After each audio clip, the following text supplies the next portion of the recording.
Assalamualaikum warahmatullahi wabarakatuh. Hai, perkenalkan nama saya Dina Yulia Putri, NIM 1914080015. Saya mahasiswa jurusan Tadris IPA Fisika A, Universitas Islam Negeri Imam Bonjol Padang. Dalam video kali ini saya akan membahas tentang materi struktur dan fungsi sel. Pengertian sel.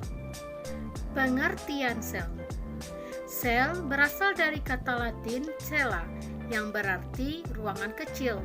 Ukuran sel bermacam-macam dan bentuk sel juga bermacam-macam. Meskipun ukuran sel sangat kecil, strukturnya ini sangat rumit dan masing-masing bagian sel memiliki fungsi khusus.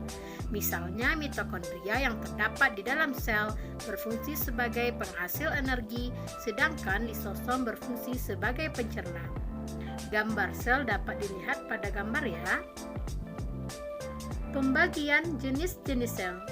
Pembagian jenis-jenis sel ini ada dua.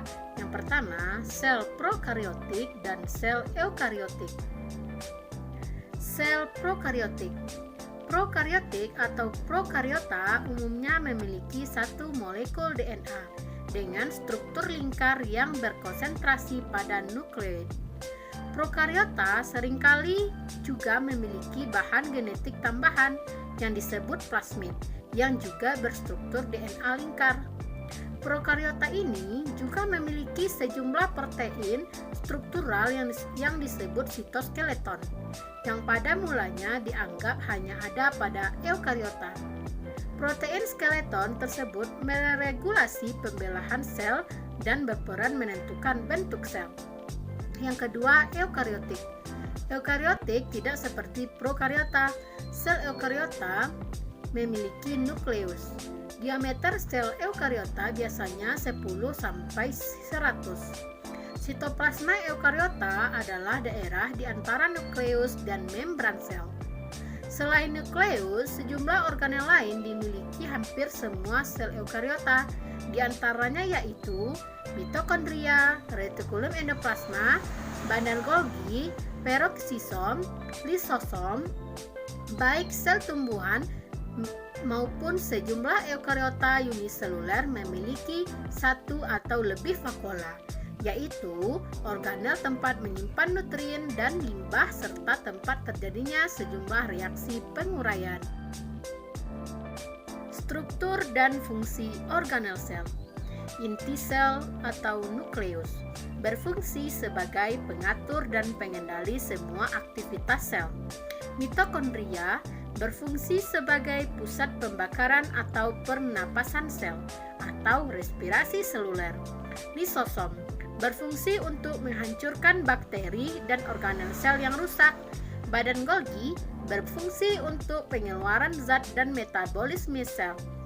Ribosom berfungsi sebagai tempat pembuatan atau sintesa protein. Sedangkan dinding sel berfungsi untuk membentuk dan melindungi isi sel tumbuhan. Adapun plastida atau kloroplas berfungsi sebagai tempat berfotosintesis. Retikulum endoplasma berfungsi sebagai tempat pembuatan atau sintesa lemak, metabolisme karbohidrat, dan penetralan atau detoksifikasi racun, transportasi sel, dan sintesa protein. Yang terakhir, vakuola. Vakuola berfungsi membantu sel untuk tumbuh membesar dan menyimpan bahan-bahan penting dan produk sisa metabolisme sel. Adapun ayat Al-Quran yang berkaitan tentang struktur sel sebagaimana dijelaskan dalam surat Yunus ayat 61, surat Yasin ayat 36, surat An-Nahl ayat 8, dan surat As-Sabah ayat 3. Nah, mungkin hanya itu yang dapat saya sampaikan dalam video kali ini. Semoga bermanfaat. Terlebih dan terkurang, wassalamualaikum warahmatullahi wabarakatuh.